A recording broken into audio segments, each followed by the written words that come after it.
नमस्कार दोस्तों, स्वागत है आप सभी का मेरे चैनल कहानियाँ अनेक रंगों की पर। आइए सुनते हैं मालती जोशी जी की लेखनी से सजी एक और कहानी जिसका नाम है पहला पाठ। कहानी पसंद आए दोस्तों तो वीडियो को लाइक और चैनल को सब्सक्राइब करके अवश्य जाएं। कमरे में बैठे बैठे पंकज बोर हो गया था। पेन में स्याही भरने का बहाना लेकर रीलू चीनू जो गई थी वे लौटने का नाम ही नहीं ले रही थी। बार बार उसकी आंखें सामने मेंटल पीस पर रखी खूबसूरत टाइप पीस पर टिक जाती और वह बेचैन हो उठता। इतना सारा समय रोज यूं ही बर्बाद हो जाता है। अव्वल तो दोनों बच्चे कभी समय से तैयार नहीं मिलते, या तो नाश्ता कर रहे होते या खेलने निकल जाते। 10-15 मिनट की प्रतीक्षा बहुत मामूली बात थी। कभी भाग्य से पंकज को वे कमरे में बैठी मिल भी जाती तो बीच ही में बुलावा आ जाता। कभी दर्जी से नाप दिलवाने के लिए, कभी डॉक्टर से चेकअप के लिए, या कभी सिर्फ किसी मेहमान से मिलवाने के लिए। उसे यहाँ आते 1 महीना हो चला है, पर उसे याद ही नहीं आता कि बच्चे कभी लगकर उससे 1 घंटा पड़े हों। अक्सर एक ग्लानि सी अनुभव करता है वह। पर बाबूजी कहते हैं, तुम्हें क्या, तुम अपने काम से काम रखो। ट्यूशन कोई पढ़ाने के लिए नहीं रखता, यह तो फैशन है। घर में दिखावे की 20 चीजें होती हैं, उसमें एक ट्यूटर भी होता है। बस अपने काम से मतलब रखो। काम से मतलब पैसों से। महीने के अंत में एक मुश्त 50 रुपये उसके हाथ आएंगे। उस पहली तारीख के रुपये सपनों के बल पर ही वह इस तरह की ये बोरियत सह लेता है। कमरे के सामने किसी की आहट सुनाई दी। उसे लगा शायद हरी राम है। वे आवाज देकर रीनू चीनू के लिए कहने ही वाला था कि साक्षात मालकिन यानी कि मिसेस लाल सामने प्रकट हो गई। उनका डील डॉल रौब दाब ही कुछ ऐसा था कि पंकज एकदम उठ खड़ा हो गया। बाद में पछता रहा है कि उसे इतना विनम्र बनने की क्या जरूरत थी। वह उनका मातहत थोड़े ही है, वह तो एक शिक्षक है, आचार्य है, गुरु है। मास्टर जी, मिसेस लाल कड़कती आवाज में बोली, बच्चों को आज फिर डांट दिया आपने? मैंने कितनी बार मना किया है। एक क्षण के लिए पंकज सहम सा गया, पर दूसरे ही क्षण उसने अपने पर काबू पा लिया।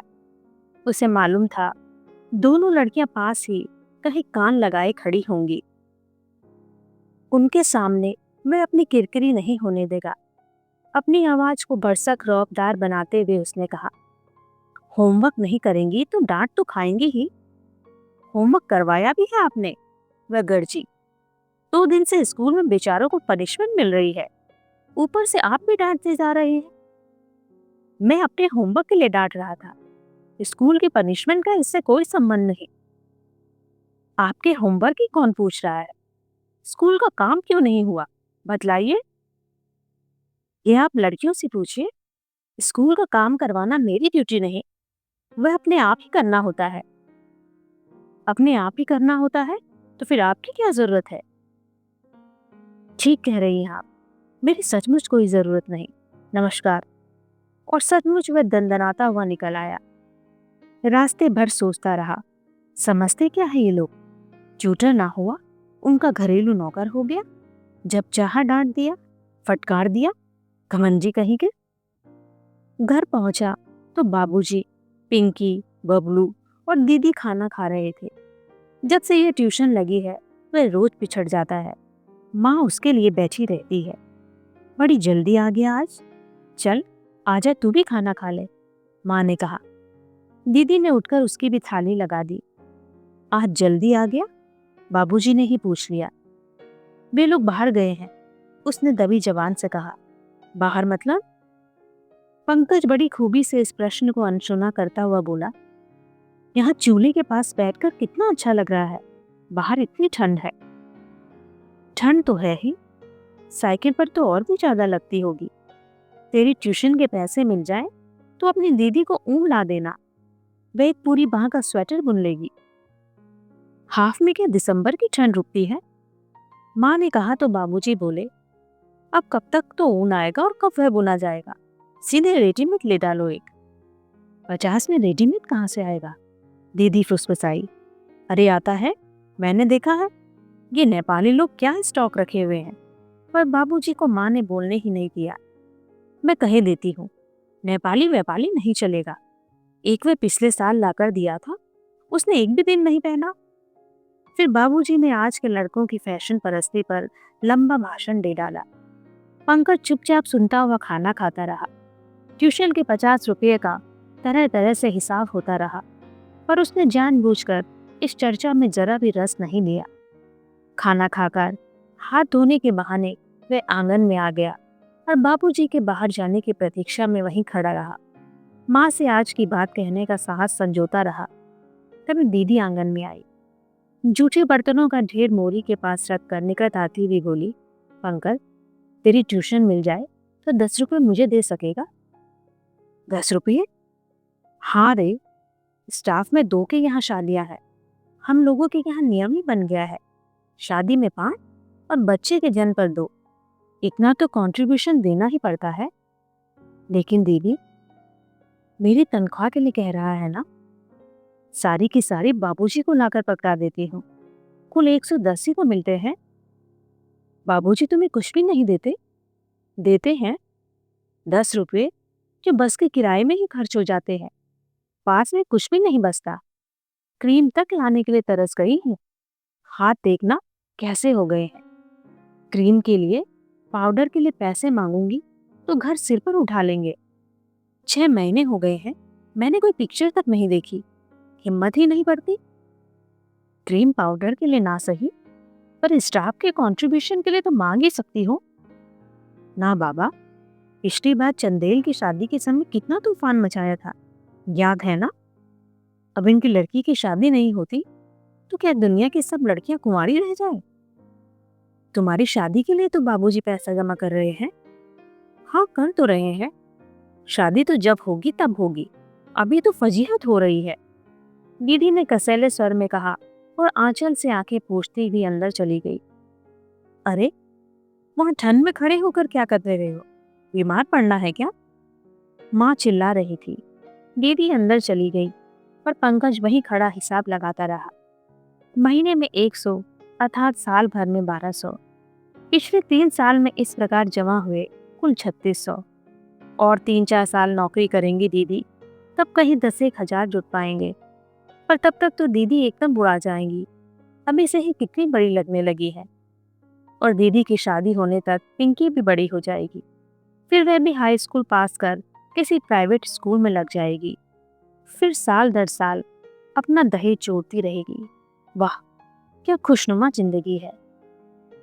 ट्यूशन छोड़ देने की बात उसने घर में किसी को नहीं बताई। हिम्मत ही ना पड़ी। वह रोज समय होते ही साइकिल उठाता और लाइब्रेरी में चला जाता। 1-2 घंटे वहां बिताकर घर चला आता। पहली तारीख आई और चली गई। ट्यूशन के पैसों के लिए घर में किसी ने नहीं पूछा। दीदी ठीक ही कह रही थी, वह लड़का है, उससे कोई हिसाब नहीं मांगेगा। फिर भी वह कोई माकूल सा बहाना तलाश करता रहा, लेकिन उसे अधिक सोच विचार नहीं करना पड़ा। उसके झूठ का भांडा अपने आप ही फूट गया।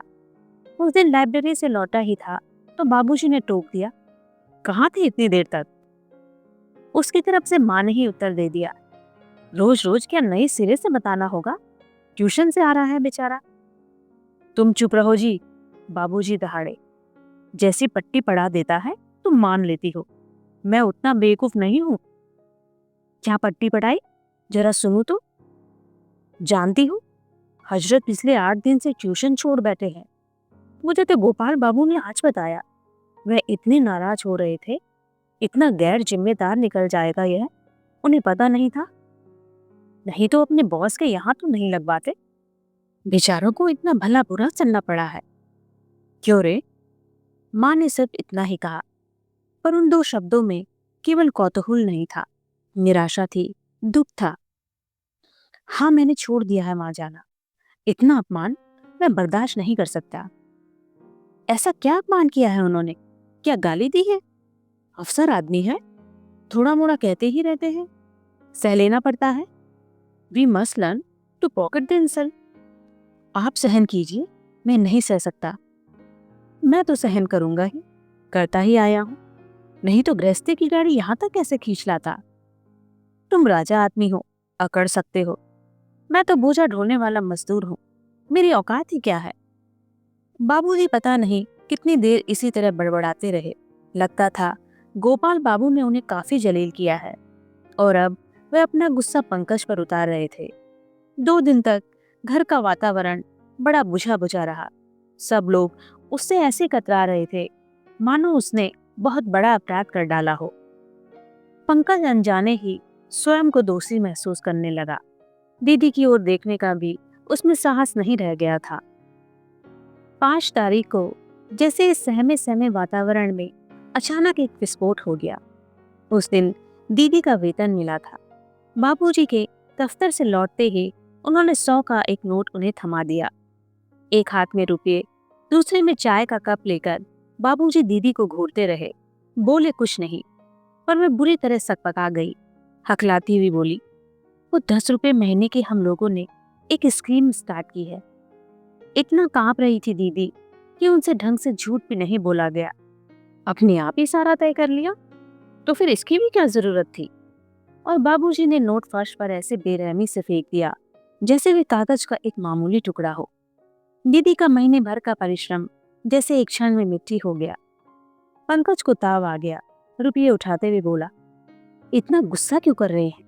दीदी की अपनी भी तो कुछ जरूरतें होती हैं।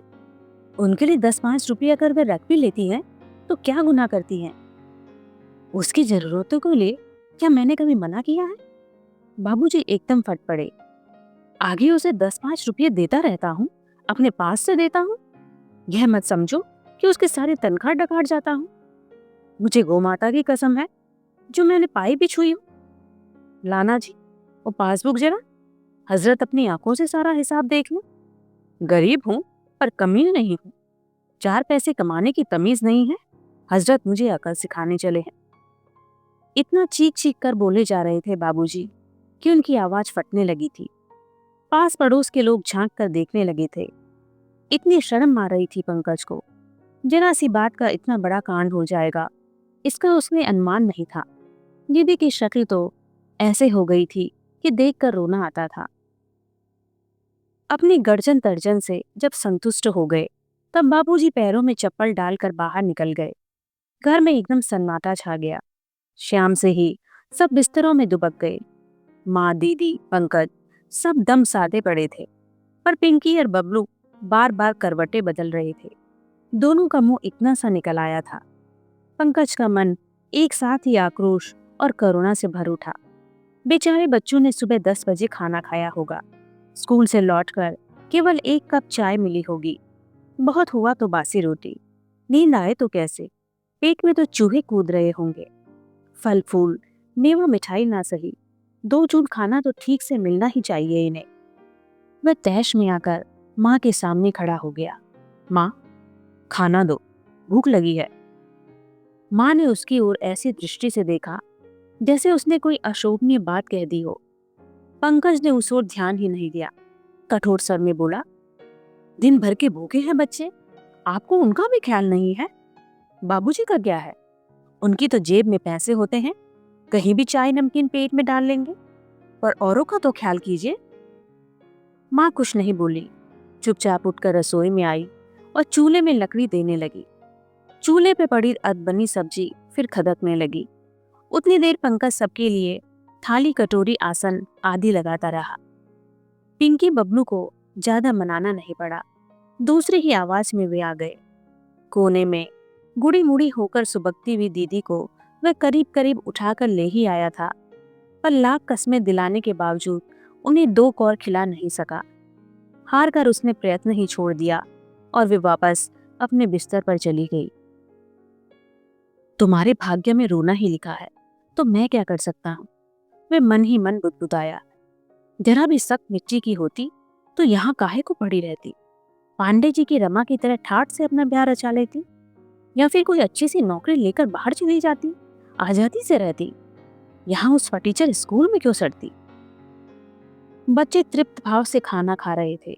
उन्हें देखकर ही खुश हो लिया वह, नहीं तो उसकी अपनी तो भूख ही मर गई थी। एक रोटी भी समाप्त करना उसे महाल हो गया। और आश्चर्य तो यह था कि माँ ने एक बार भी उसे नहीं टोका। सुबह कॉलेज जाते हुए उसका मन वैसा ही भारी बना रहा। वह बार बार अपने को याद दिलाता रहा कि आज उसे प्रोफेसर भटनागर से मिलना ही होगा। प्रोफेसर भटनागर अंग्रेजी विभाग के अध्यक्ष थे, पर अध्यापन से ज्यादा उनकी रुचि गाइड लिखने में थी। छठी से लेकर बीए तक के विद्यार्थियों को उन्होंने अपने ज्ञान से लाभान्वित किया था। ऐसे, letter writing, poetry appreciation, summary writing आदि कोई भी विषय ऐसा नहीं था जो उनकी कलम से छूट गया हो। हर विषय की बुकलेट बाजार में उपलब्ध थी। इन दिनों उनका कारोबार इतना बढ़ गया था कि एक सहयोगी की जरूरत महसूस करने लगे थे। एक मेधावी और जरूरतमंद छात्र होने के नाते उन्होंने सबसे पहले पंकज से ही बात की थी। प्रस्ताव बहुत ही लुभावना था, पर पंकज ने नम्रता से अस्वीकार कर दिया। प्रोफेसर भटनागर की लड़की ऋचा उसकी कक्षा में पढ़ती थी। अपनी क्लासमेट के यहाँ उसके पिता के वेतनभोगी सहायक के रूप में जाना उसे अच्छा नहीं लगा। उसकी अपेक्षा उसे गोयल अंकल के यहाँ काम करना मंजूर था, क्योंकि कुछ न कुछ करना यह तो निश्चित ही था। इसी शर्त पर अंग्रेजी में एमए करने की अनुमति मिली थी, नहीं तो बाबूजी तो उसके हाथ में कलम पकड़ाने को आतुर ही थे। गोयल अंकल किसी जमाने में बाबूजी के सहपाठी रह चुके थे, कभी कभार घर आ जाते थे। इसी कारण उनके यहाँ की नौकरी नहीं लगी थी। लेकिन शैली और कीट्स के कल्पना संसार में रमने वाला उसका मन वहाँ उखड़ा उखड़ा रहने लगा, क्योंकि लाख खूबसूरत नामों के बावजूद वह मुंशीगिरी ही थी। अपने साथी पेशकारों का मुवक्किल घेरने का फन उसे हीन बोध से ग्रस्त कर देता। बार बार लगता उसकी वजह से अंकल का नुकसान हो रहा है। शब्दों के दांव पेच वह उम्र भर नहीं सीख पाएगा, इससे तो कोई ट्यूशन ही कर लेता। और तब गोपाल बाबू उसके लिए यह नायाब ट्यूशन लाए थे। थर्ड और फोर्थ की लड़कियों को 1 घंटा पढ़ाना, महीना 50 रुपये। 1 महीना भी तो उसे नहीं चला पाया वह। हेलो यंग मैन, किसी ने आवाज दी और एक स्कूटर उसके पास आकर रुक गया। उसने मुड़कर देखा, मिस्टर लाल थे। शायद टेनिस खेल कर लौट रहे थे। सफेद कपड़ों में इतने स्मार्ट और खूबसूरत लग रहे थे कि एक क्षण को तो वह पहचान ही नहीं पाया, और फिर अनजाने ही उसके हाथ नमस्कार में जुड़ गए। बाद में इतनी कोफ्त हुई उसे अपने पर। कॉलेज जा रहे हो? जी। एमए कर रहे हो ना? जी। किस विषय में? जी इंग्लिश। प्रीवियस है ना? कौन से पेपर ले रखे हैं? और उसके बाद उन्होंने और भी कई प्रश्न पूछ डाले, जैसे शेक्सपियर को कौन सा नाटक कोर्स में है, हार्डी का कौन सा उपन्यास सबसे अच्छा लगता है, अच्छा पोएट कौन सा है, शैली और कीट्स की सौंदर्यानुभूति में क्या अंतर है। शायद वे दिखाना चाहते हों कि अंग्रेजी साहित्य में उनका भी दखल है, पर वह इतनी हार्दिकता से बोल रहे थे कि पंकज अधिक देर तक तटस्थ ना रह सका। उसे अपना रूखा लहजा छोड़ना ही पड़ा, और ऐसे ही असावधान क्षणों में उन्होंने एकाएक पूछ लिया, can you do me a favour? जी। एक टॉक मांगी है आकाशवाणी में। अंग्रेजी में देनी होती तो कोई प्रॉब्लम नहीं थी, पर हिंदी में लिखना तो बड़ा सिरदर्द है। स्क्रिप्ट दे दूं तो अनुवाद कर सकोगे? वैसे मैंने एक रफ स्केच बनाया है, शाम को आओगे तब देख लेना। पंकज चुप। I will pay separately for it. Payment की बात नहीं है सर, पंकज हड़बड़ा कर बोला। दरअसल बात यह है कि आजकल आई हैव लेफ्ट। अरे, आश्चर्य से फैल गई उनकी आंखें। क्यों? क्या टाइम सूट नहीं करता, या परीक्षा की तैयारी शुरू कर दी है? पशुपोष में पड़ गया पंकज, और फिर हिम्मत करके कह ही दिया, सर दरअसल पढ़ने में वहां कोई इंटरेस्टेड नहीं है। मुश्किल से 20-25 मिनट मेरे पास बच्चे बैठ पाते हैं। इतने समय में सिर्फ स्कूल का होमवर्क ही कराना चाहते हैं। समय तो खैर जाया होता ही है, मैं उन्हें कुछ दे भी नहीं पाता। इसी से मेरा कॉन्शियस अलाउ नहीं करता। कोई बात नहीं, उन्होंने पंकज की पीठ थपथपा कर कहा, बच्चे हैं, जितनी देर पढ़ ले उतना ही बहुत है। और होमवर्क का तो ऐसा है, कभी कभार गाइड कर दिया करो। यू नो दीज लेडीज, इनकी डिग्रियां सिर्फ दिखावे के लिए होती हैं। मेरी पत्नी ग्रेजुएट है, पर 4th क्लास के सवाल ही नहीं कर सकती। अच्छा, शाम को मिलेंगे, उन्होंने कहा, और कुछ ही क्षणों में फर्राटे की आवाज करता हुआ स्कूटर आंखों से ओझल हो गया। अपने हाथ में फड़फड़ाते हुए 10-10 के 5 नोटों को पंकज पागलों की तरह देखता रह गया। बड़ी देर बाद जब उसे होश आया तब उसके मुंह से निकला, काइयां कहीं का, कितनी आसानी से बेवकूफ बना गया। अंग्रेजी साहित्य चर्चा तो एक बहाना था, रेडियो वार्ता भी निरी गप थी। असल मकसद तो उसे ट्यूशन पर वापस बुलाना था। खूब जानते रहे होंगे कि वह पिछले 8-10 दिनों से नहीं आ रहा है। नाटक ऐसा कर रहे थे मानो उन्हें अभी अभी पता लगा हो। गोबर गणेश उनकी बातों में आ गया। सर सर कहकर उनके सामने दांत निपोड़ता रहा, आत्मा की बातें करता रहा। क्यों नहीं कह दिया उनके मुंह पर कि आपकी बीवी बेहद बदतमीज औरत है, उससे मेरा निबाह नहीं हो सकेगा। अपने को दिन भर कोसता रहा पंकज, पर जेब में रखे रुपयों की गर्मी का भी अनुभव लेता रहा। इसीलिए शाम के 6 बजते ही बापूजी की खड़खड़िया साइकिल उठाकर बंगले की ओर चल दिया। वहां का तो नजारा ही बदला हुआ था। जाते ही चपरासी ने अदब से नमस्कार किया और साइकिल ले ली। कमरे में पहुंचते ही देखा दीनू शीनू पहले से वहां मौजूद थी। उन्होंने बकायदा नमस्ते भी की। टेबल करीनी से लगी हुई थी, पेंसिलें छिली हुई। उसका मन खुश हो गया। दिन भर जो एक पछतावा सा था मन में, वह धुल गया। एक नए ही गौरव से वह भर उठा। उसी आवेश में अत्यंत उदार स्वर में बोला, लाओ भाई, स्कूल का करवाना है कुछ, पहले वह देख लें, बाद में पढ़ाई करेंगे। लड़कियां पहले तो आश्चर्य से उसका मुंह देखती रहीं, फिर अपनी होमवर्क की कॉपियां निकाल लाई। वह बड़े मनोयोग से उनके सवाल करवाता रहा, शब्दार्थ लिखवाता रहा, कविताएं समझाता रहा। उसने सोचा, अगर पूरा घंटा भी इसी में बीत जाता तो क्या हर्ज है, यह भी तो एक तरह से पढ़ाई ही है। अपने सोचने के इस नई ढंग पर उसे आश्चर्य हुआ और खुशी भी। पानी लेंगे साहब? उसने सिर उठाकर देखा, हरीराम बड़े कायदे से ट्रे लिए खड़ा है। कांच का खूबसूरत गिलास, उस पर क्रोशिये का जालीदार रुमाल ढका हुआ। उसे प्यास तो नहीं थी, फिर भी उसने परितृप्त भाव से गिलास उठाया और पानी पीकर वापस रख दिया। उसे एक पुरानी बात याद हो आई। तब उसे यहाँ आते हुए 3-4 दिन ही हुए थे। वह कमरे में बच्चों को पढ़ा रहा था। बाहर हॉल में पार्टी चल रही थी। कुछ सबरान मेहमान आए हुए थे, क्योंकि बाहर 2-3 गाड़ियां खड़ी थी। बाहर के हंसी मजाक का शोर यहाँ तक आ रहा था और बार बार उसका ध्यान उचट रहा था। उसने चाहा कि बीच का दरवाजा बंद कर ले ताकि आवाज कुछ कम हो। वह उठकर दरवाजे तक गया ही था कि उसने सुना, भाई साहब, मास्टर जी को चाय लगा दे। बाहर हो गया जी। सब के सब ड्राइवरों को दे दिया? नहीं तो बाद में सब चिल्लाते फिरेंगे कि लाल साहब के बंगले पर चाय भी नहीं मिली। सबको पिला दिया साहब। तो फिर दे दे मास्टर को। धम से कुर्सी पर आटकर बैठ गया पंकज। अपमान से उसका मुंह लाल हो आया था। तभी हरीराम दोनों हाथों में कप प्लेट थामकर उसके सामने आ खड़ा हुआ। मास्टर जी चाय। चाय नहीं पीता मैं, ले जाओ, उसने कुछ ज्यादा सख्त लहजे में कहा। हरीराम पहले तो सकपकाया, फिर बुरा सा मुंह बनाकर चला गया। कुछ क्षण पहले जब उसने मालकिन हरीराम संवाद सुना था, तभी यह निर्णय ले लिया था कि इस घर में चाय कभी नहीं पिएगा। पर हरीराम को यूं हाथों में चाय लाते देखकर तो उसका खून खौल गया था। वह ट्रे संस्कृति का पला हुआ नहीं था। उसके घर टीन की एक ही ट्रे थी जिस पर ताजमहल बना हुआ था। दीदी को जब कोई देखने आता था, बाबूजी के कोई खास दोस्त आते थे, तभी वह बाहर निकलती, अन्यथा नए कप प्लेटों के साथ अलमारी में सुरक्षित रखी रहती। लेकिन यहाँ के रस्मो रिवाज अलग थे। उसने देखा था कि बच्चे भी पानी मांगते तो वह कायदे से ट्रे में आता। इसीलिए हरीराम जब हाथ में चाय लाया तो उसे अवज्ञा का भान हुआ और अपमान का यह शूल बहुत गहरे तक चुभ गया।